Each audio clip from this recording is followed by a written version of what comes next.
Please subscribe Tito Manny Vlog.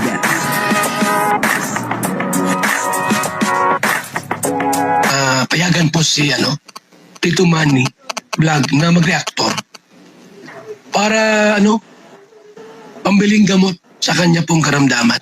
Mga nakaraan, grabe po ang mga nangyari kay Kalinga Pedro, buti na lang at si Kalinga Pedro ay talagang malakas din. At talagang matibay po siya pagdating po sa mga pagsubok na dumarating sa kanyang buhay At magaling din mag-isip etong si Kalinga Pedro. Alam niya kung ano po yung kanyang dapat gawin. Kumbaga nung mga una nagkakagulo pero hindi po nakipagsabayan etong si Kalinga Pedro. At dito sa bidyong ito ay matutuwa po kayo sapagkat ito ay magandang balita yung gusto po ng lahat. Dito sa bidyong ito ay natupad po. Dito rin ay lumalabas yung pagiging professional ni Kalinga Pedro. Tama po kumbaga ay tumiming siya. Hindi muna siya nakisabay dun sa gulo. Ginawa niya ay nung nagkakagulo ay nanahimik lang po siya. Hindi siya masyadong nagsasalita At nung medyo humupa na po yung gulo ay yun na nga inayos niya po yung problema. At sa ngayon yung sabi ay maayos na daw po yung problema. Okay na daw po. Sabi ng iba ay yung magkabilang parte ay parang may mga galit-galit. Wala naman daw pong galit-galit na nangyayari. Ang nagkakagalitan lang ay yung mga sumusuporta sa magkabilang parte. Pero Kalinga Pedro at doon po sa kanyang pinuntahan ay maayos naman po sila. At lalo pa pong magiging maayos. At dito po ay nakita po natin na si Kalinga Pedro ay hindi nagpapabaya. Talagang sinosolve niya kung ano mang problema na meron. Kaya papanoorin po natin yung video. Pero bago po yan, siyempre, ako muna po bumabati sa inyong lahat ng magandang umaga, magandang tanghali at magandang gabi sa inyong lahat mga kapatid. Saan man kayo ng panig ng mundo naroon ngayon ay mag-iingat kayo palagi at pagpalain kayo ng ating Panginoon. Maraming salamat din po sa patuloy na tumatangkilik sa aking YouTube channel at nanonood sa aking video reaction. Patuloy lang po natin suportahan sila Kuya Val Santos Matubang, Kalinga Prab, at Edna Vlog, Jack Tapia, at yung mga kasamahan ko pong reactor sa Kalingap. Ganun din po yung mga charity vlogger na Kalinga partner. Kung natin yung video at ang kabuuan po ng video ito ay mapapanood po natin kay Jello Mugs TV. Portahan po natin Jello Mugs TV. Ito po yung video, panoorin po natin. Ang last na bulong ko guys, pag tamsak kayo, ang last na bulong ko lang guys is okay na. Yun lang, at least okay na ang lahat. Ma'am Abby of Singapore, Nembag Rabi Ma'am Abby.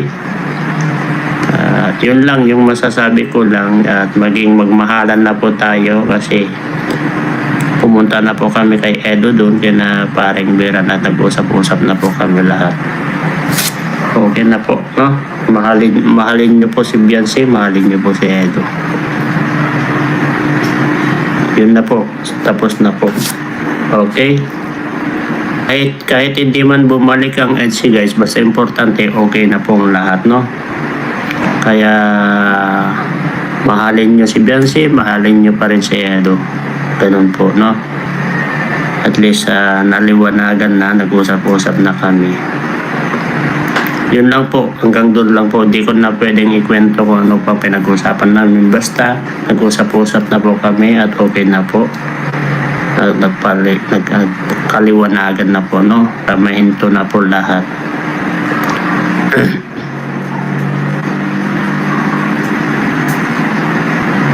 Salamat Kuya Jello Mugs TV. Congrats kay Edjan. All is well na pala. Thank you Lord. Yes. At least maging okay na po lahat, At least gawin natin, magmahalan na po tayo, magkaisa po tayo lahat. Alam nyo, kung meron pang natitira dyan, antay na po yan, antay na po. Sa susunod, meron pa akong bulong pagdating sa mga ganyan. Para maliwanagan ang lahat.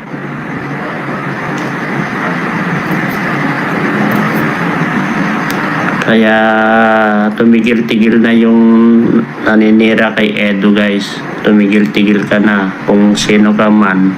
Alam namin na fake account yun yung sumisira at gumaganyan kay ka. Kaya kung sino ka man, tumigil ka na paninira kay Edu. Wala po, kami lang po, guys. Kami lang po. At least okay, sa matiwasay naman yung pag-uusap at umalis kami doon, maganda naman po yung pag-uusap namin.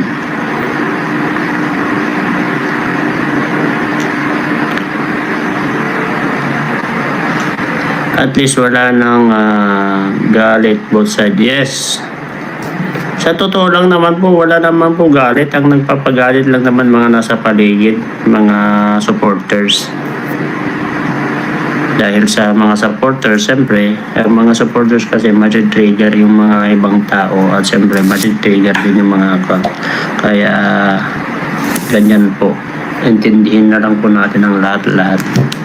Basta importante, naging umayos na ang both side, yun lang.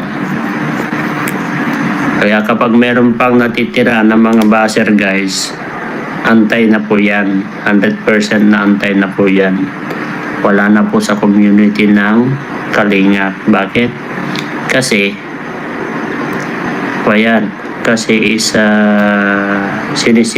sinisiraan nila ang Team Kalingap na yan. Ganyan ang antay, guys. Dalawa kami. Congrats, galing, ayan, tunay na lalaki. God job, guys. Thank you, Lord, at okay na silang dalawa. Katotski yan, sobrang saya namin, kuya. Mahal na mahal namin talaga at ganyan. Amalia Portinto, may content na naman yung kapitbahay niyan. Baka maingay na. Kuha na, tahimik na. Basta importante na naging nagkausap ng side ni Labiansi saka Edu. Okay na yun. Kaya napaliwanagan kami rin yung about sa mga kung ano yung side ko rin pagdating sa mga nasa paligid, lahat na in-explain ko naman din para tumahimik ang lahat. Pag meron kayong nakikita na nambabas, guys, lusubin nyo na yun, yung nambabas, kasi antay na yan. Mas okay pa para walang love team. Okay. Ganun po yun. Kaya ipanalang natin. Ano to? Yung respect each other. Kung anong decision, yun po. Basta importante, mahalin natin si Labiansi. Mahalin pa rin natin si Edu. Ganun po yun. At least, ang importante, okay na po ang lahat, no?